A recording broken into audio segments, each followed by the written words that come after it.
Conquer fam, what's going on? Welcome back to another YouTube talk. This time we got a special guest, and you're gonna be seeing him a little bit more. We got Coach Jared Gordon and myself, Tommy Palms, and we're gonna be having a fun talk with you guys. Jay said he's too important for this stuff now, so he's no longer on the show. He'll be watching. Jared, what's up, bro? Not much. How you doing, man? Same old, bro. Um, yeah, enjoying the weather. How's the weather by you? Uh, Today it's actually not bad, but here in Virginia, it's been like shit, mid high 90s every Yeah. day. It's horrible. Damn, dude. And I'm not familiar with the weather there, but is it humid or just hot? Both. Yeah, it's It's both, both. right? Damn. Yeah, New York's hot, but it's more humid than it is hot for sure. Which makes it suck kind of. But I love it. I don't care at all. I'd sweat all day. Um, so yeah. Jared, how long have you been with us now, bro? I think I started around May of last year, so a little over a year Hmm. now. Yeah, like what, 15, 16 months then, pretty much? 14 Yeah, pretty months, something close. like that. Cool. That's awesome. Um, and you own a gym now too, right? Correct. Yep. Yeah, what's that? It's called 540 Fitness. We've been open since the end of March. I think March 25th was our opening day. So that's been a new adventure, and it's been a lot of fun. Yeah, what is it, a affiliated CrossFit gym or No, not at the moment. yeah. Their increase in price made me think on that one for a little bit. We may affiliate down the road, but right now there hasn't been a big need for us to do so. Yeah, awesome. Okay, cool. I love it. And where in Virginia is that at? Just in case some people are listening that are nearby. We're in Winchester, Virginia. It's about like an hour and a half west of DC. Okay, very cool. I love it. Um, all right, let's get into our talk.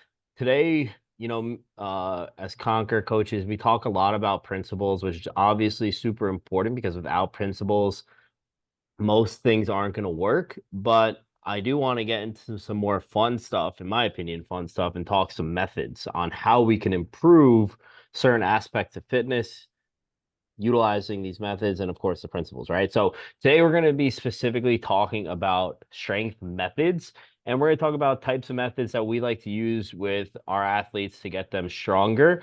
And I think this will just bring really great insight for coaches and athletes who may want to apply these on their athletes or use them themselves. So Jared, I know, at least actually looking from the outside in, you seem like a big West Side guy, so I'm sure you're going to be talking a lot about that. But I could be wrong. So, talk to me about like how you kind of view strength and the methods you tend to use. Yeah, so I'll be honest, like whenever I got into CrossFit, I was very much like a body weight specialist guy, and I did really well with that stuff. And as CrossFit started to grow, I mean, I started back in like 2010, um, and you start seeing the weights go up, and I realized I had to start getting stronger because what I was doing wasn't enough. 7 minutes of burpees in the open workout, that was my jam. And then Yep. I think the next workout followed was the ascending ladder of snatches at like 75, then 135, Yeah. 165, ending at like the AMRAP at 210. Yeah. Like I was out of the picture really, really quick. Yeah. Um, and so, I've done what everybody else has done. I've done Smolov, I've done hatch cycles, I've done everything that I think most people would touch on at some point in time. And it worked for a while for me. But after a while, like my knees and hips and everything were just really, really sore, which led me to start like just kind of branching out in different avenues. Um, and that's what kind of led me toward West Side Barbell. I don't even know exactly how I got into that avenue. But I did what everybody else does at that point in time. You buy the West Side Book of Method, you start reading, and you're thinking, this makes absolutely no sense. As a first time reader trying to understand what the hell is going on, you go to YouTube, you're watching YouTube videos on Louis, who talks so damn fast. Yep. Um, Sometimes would talk in circles, but you could realize what was going on. You could hear all the knowledge that he had. Sometimes he just couldn't quite Control it. relay it. Yeah, well, to relay it in a way that somebody who is not on his level could understand. Yep. So that's kind of my journey there. Now, as far as strength, when you look at all these athletes now, there's almost, I think of like barriers to entry, right? So like the intermediate athlete, I don't say I have particular numbers that I want them to get to, but I look at where they're at in terms of their strengths, whether it's Olympic lifts and their standard lifts, like a squat, bench, deadlift, and then look at them comparatively, like, okay, do they need to get strength in order to just be able to compete at an intermediate level, at an RX level, at a, quarterfinal, at a semifinal level, and then kind of use that as the gauge to um, how much effort they need to put into strength, how Yeah. much effort they need to put into other things. But I definitely think that that has to be a priority for a large majority of athletes, just because this sport has gotten so, I don't want to say top end heavy, but you have to just have that the limits or the bare minimum to pay to play. Yeah, for sure. For sure. Yeah. So I was very different from when you first started to where it is now. Absolutely. You didn't have to be that strong. It just people weren't that strong doing the sport. And obviously that's changed a lot. So, all right, you got into West Side. What intrigued you about, I mean, yeah, I did the same thing. I actually didn't go through the whole Hatch and Klokov before I found West Side. I found West Side pretty quick. I thought it was really cool. I loved the idea. I was young, so like maxing out was really cool. So like I was like, oh, max effort days, sick. And I ended up overdoing it actually and hurt myself a little bit. But learned a lot about it, especially like dynamic effort days and utilizing bands and chains and specialty exercise and things like that. So like, okay, so with this being kind of about methods, right? Like talk me through how you like so the typical, in my opinion, the typical West Side, we really should call it conjugate because West Side barbell would say you're not doing West Side barbell unless you're at West Side. But Sure. conjugate, right? How I've always viewed conjugate is you have two maximal effort days and two dynamic effort days. And your maximal effort lower body and maximal effort upper body. And then you have two dynamic lower, I'm sorry, one dynamic lower and one dynamic effort upper. Um, Now, what is that how you utilize it to this day? What have you taken from it? And then kind of talk us through both those days and kind of what that means. Yeah, so I like you started just following exactly what the template laid out was. It was like Monday was lower, Tuesday was an upper day, and then Thursday and Friday the same thing, but your dynamic days. Yep. After a while, I started pushing those days around a little bit.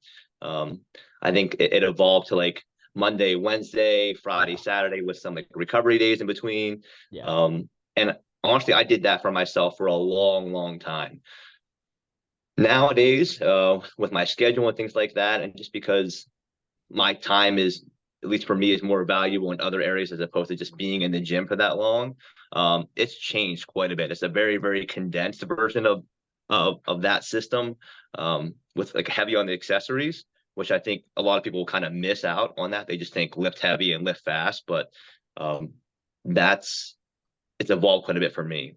And Mm, then as far as athletes, I'll be honest, a lot of times I don't actually use the conjugate method for hardly any of my athletes, yeah. mainly because I don't feel like they've tapped out what they can do following a really basic Yeah. general cycle that has some sort of basic linear progression in either reps or weight or reduction of time, that they need to go to something like that.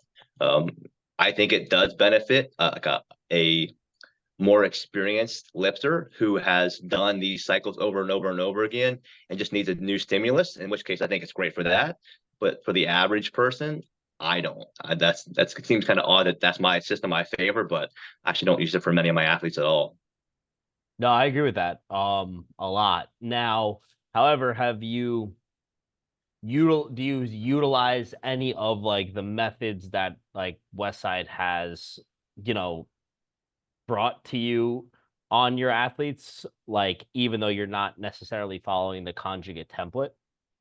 Oh yeah, 100%. Yeah. I think the easiest one are the max efforts. Yeah. Although I'm more of a fan of like the sub max, Yeah. we call it sub max method Yeah. anymore.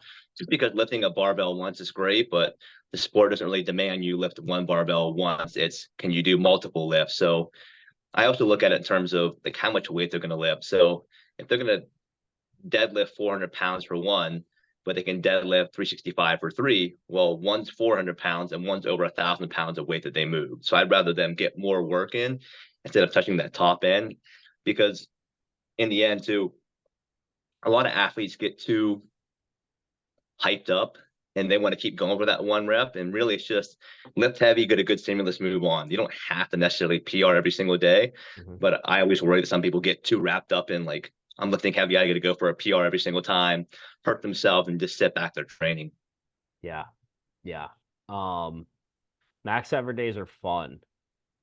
Now what's cool about West Side is that like their idea behind max effort too is you were kind of constantly changing the exercises on a week to week basis, right? To create a new stimulus and create adaptation, which actually why I liked it so much when I was first understanding it was like it sounded very similar to CrossFit, right? It was like, oh, change the stimulus, push hard intensities, right? Like keep adapting.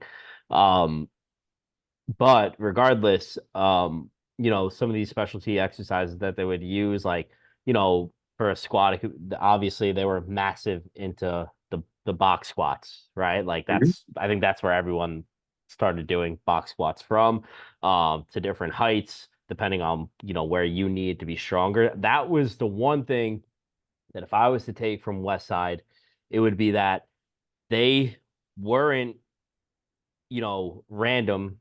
They were constantly varied, but they were specific to what they were trying to do, which I Mhm. also think is how you can apply a lot of things to CrossFit too.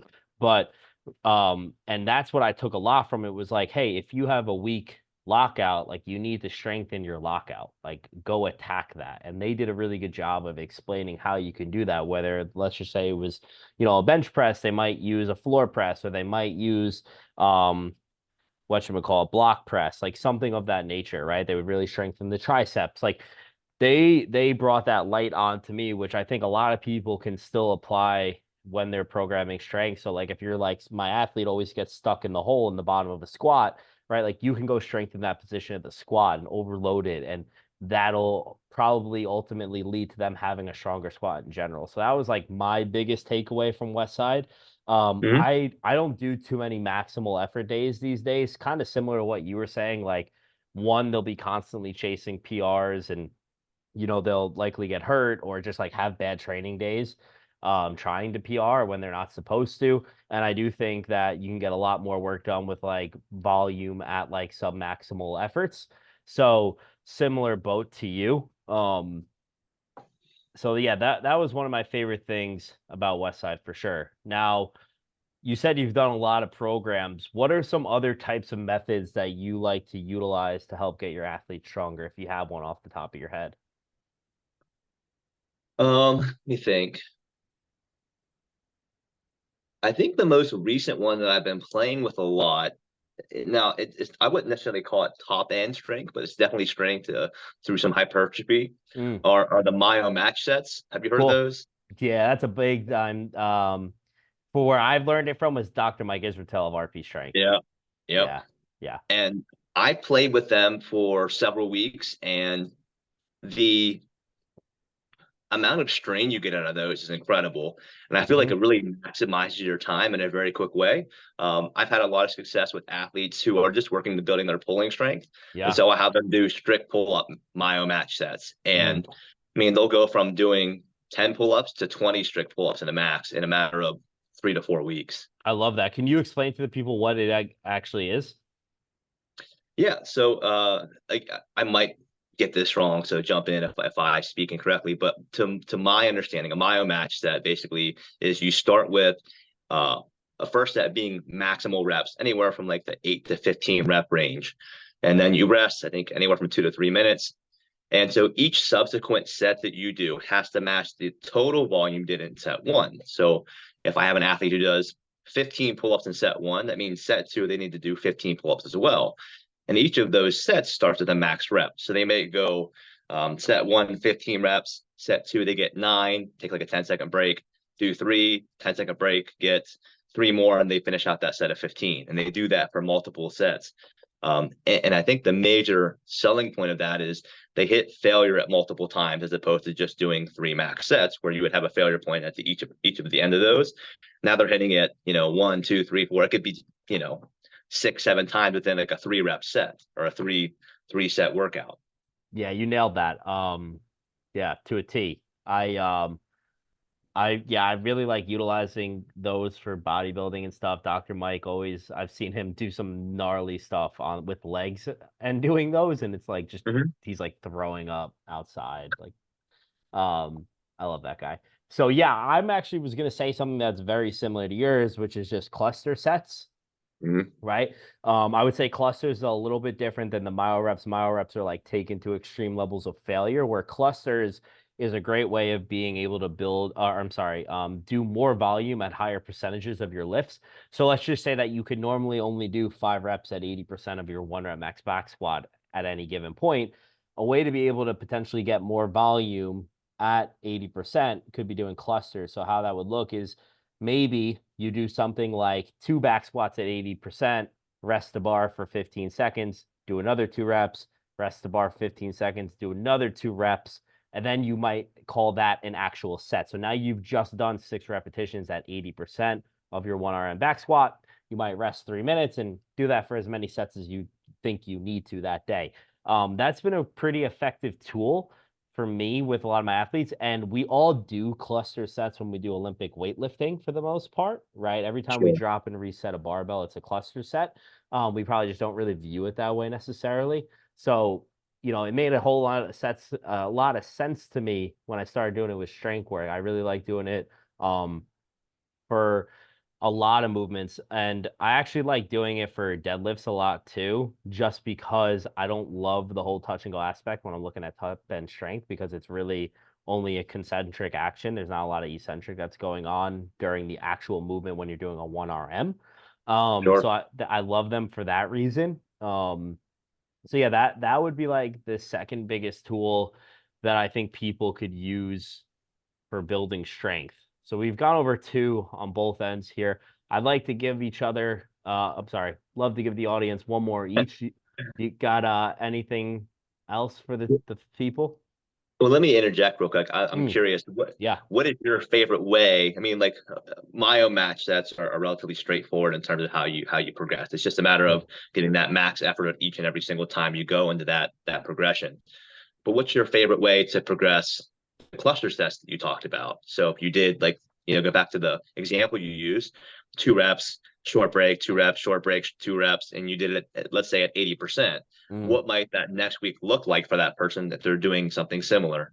Yeah, that's a good question. So that depends on what I'm trying to create. So if it's more of like a strength endurance adaptation, then I might stay at 80% and increase the amount of reps, whether that's intraset or total set. So maybe if I'm trying to increase strength endurance, I might do 3 reps every single set the following week. Now, if I'm someone who's just trying to, maybe I'm like, okay, if I can get this person to do 3 reps at 95% of their 1RM, I think they'll PR. So like my goal is to be able to get them to do that. And it's like, okay, I'm going to utilize clusters. We're going to start at lower percentages and we're going to slowly increase the loading each time until I can get this person to do 95% for a triple. Then that's how I would more so go about. So I would be increasing load before I'd probably be increasing reps until I kind of couldn't go up in load. But I do think they're awesome for strength endurance for those reasons, like being able to just like, hey, we did 3 sets of 2 last week in cluster form. Now let's try to do 3 sets of 3 in cluster form, or maybe it's 3-3-2, right? Like that's where things I think can get really, really beneficial. So yeah, that's how I'd like to do them. Cool. Yeah. All right. So one more method. What is your third that comes to mind? I don't know if I would consider this necessarily a method, but That's fine. it depends on certain athletes. I'll run like an undulating periodization with them throughout the week if I know they want to get more, if I need them to get more touch points on. And so it's easy for them to do I'll be generic and say like a back squat, and maybe while they're fresh in the week, I'll have them hit something like, 5 doubles at an RPE of 8.5. And midweek, it might be, 3 sets of 8 to 10 at a light slash moderate weight. And then later at the end of the week, it could be something like a 3 by 5 to 6, where they're lifting in that more moderate range. So they get Yeah. multiple touch points. Some people just need that more often. Some athletes can they're great at hitting it something once a week and making progression. But Yeah. I know, for example, that I find it more with women, at least from my experience, that they need more touch points on strength, and that helps them progress a little quicker. But again, that's just my own personal experience. Well, why do you think that is? That's a good question. Um, My opinion on why that would be is from what we tend to know, whether it's true or not, is that men can typically tap into their central nervous system a little bit more than women can, which means that like women, not that they're actually leaving anything in the tank on purpose, but they are not able to push as hard as guys. So guys, when they hit those sessions, it's extremely intense and they may not be able to recover in time to go do it again. Where mhm. females can handle more volume for that reason. So there's more of those touch points can be really beneficial. That would be like why I think that would be really good for women. That's what comes to mind, at least. Yeah, could be. Yeah, I don't have I never really sat down and thought hard about, the women that I have that are following a similar pattern like that. Um, yeah. Yeah. No, I love that. Um, yeah, I would say I've messed around with so many different strength methods. You know, I think something that's becoming more and more popular is using isometrics. People can recover really well from them and utilize them multiple times a week. I think those are cool. Have you ever messed around with like not like a paused back squat, but like, that which could be a great isometric, obviously. But like, have you ever done anything where you're just like pulling an empty bar into a rack as hard as you can? hmm How do you like Yeah. those? Um, for me, I didn't find a whole lot of success. I Cool. think they definitely helped prime my system more. Mm, Especially like on like you said, a deadlift where you're at a sticking point. For me, it's always like just off the inch off the floor. So hmm. I would train that for multiple sets and then go. And I did think it made a difference. That's Um, cool. but I wouldn't say it made me obviously stronger, but I think it just primed my system a little bit more to strain through that initial bit of a deadlift. Um, what other things have you tried it with?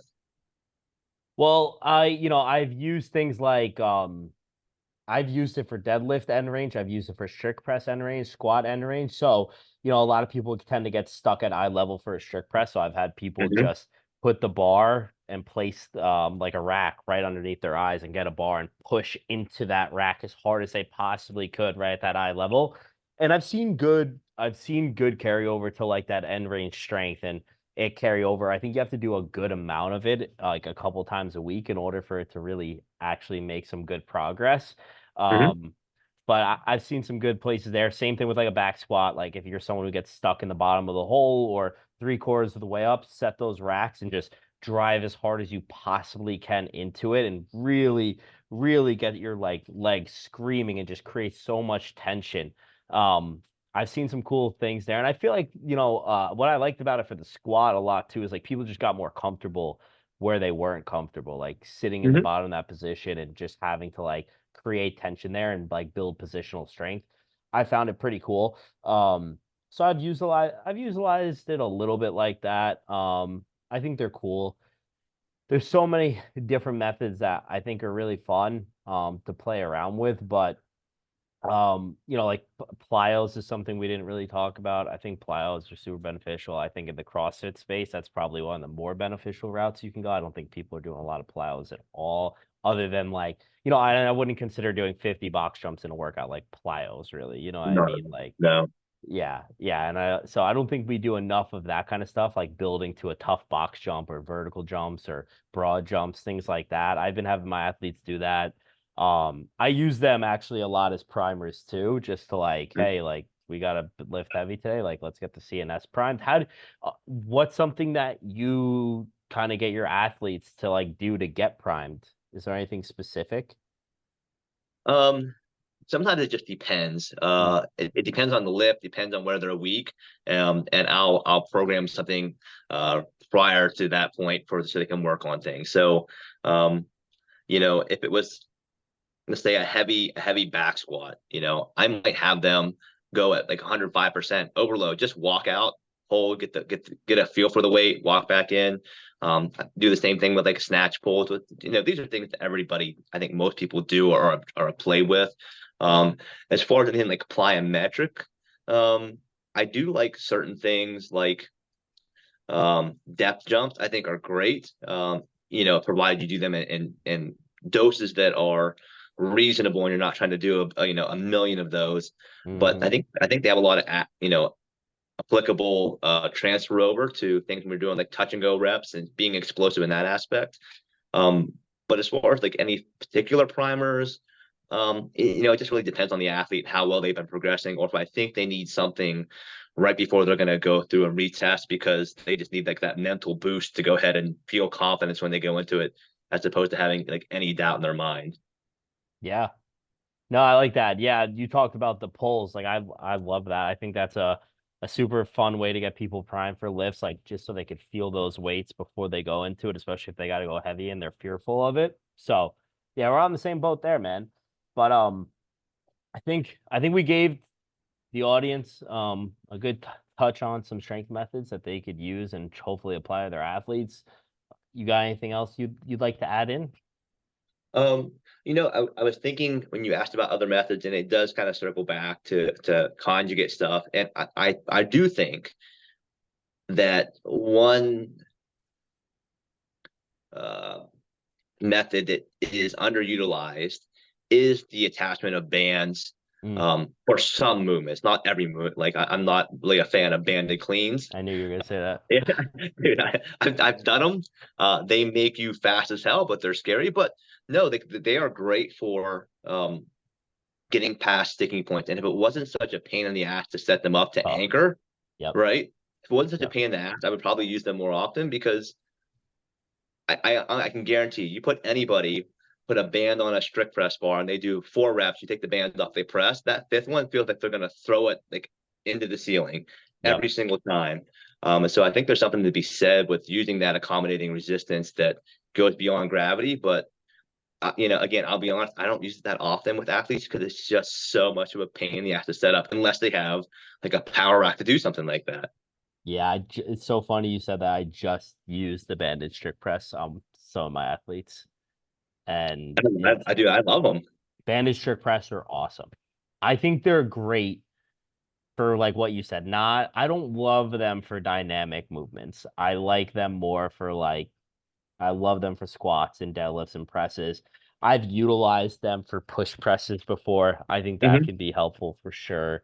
I've Yep. never tried them for cleans because I haven't had the opportunity. Like I'm not if I had like a rack and like where it was locked in, not like utilizing dumbbells to anchor the bands down, I'd probably Mhm. give it a go.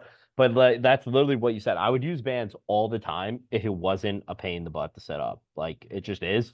But yeah, you're right. I think that people could be utilizing bands and chains so effectively, not even just from like what you were kind of saying, like being faster, but also just like from a load management point too, right? Like when Mhm. you do a squat and there's 100 pounds of bands on the top, it's great because when you go into the bottom of that squat, it's pretty light. So your joints, your knees and your ankles aren't taking so much of the load. And then you're strengthening maybe the part where you're weakest, which is that lockout. And it's without having to do all that, right? So I agree with you there. Yeah, it's a lot of fun if you have the time to set it up, you figure out a way that works safely. They are a ton of fun, and I agree. It's doing 200 pounds of squats and 100-pound bands feels much different than doing just 300 pounds of total weight. But for me, it feels a lot easier in my joints, like you alluded to.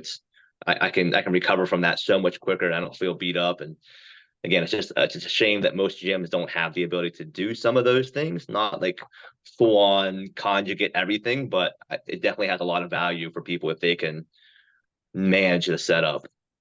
Yeah, totally agree.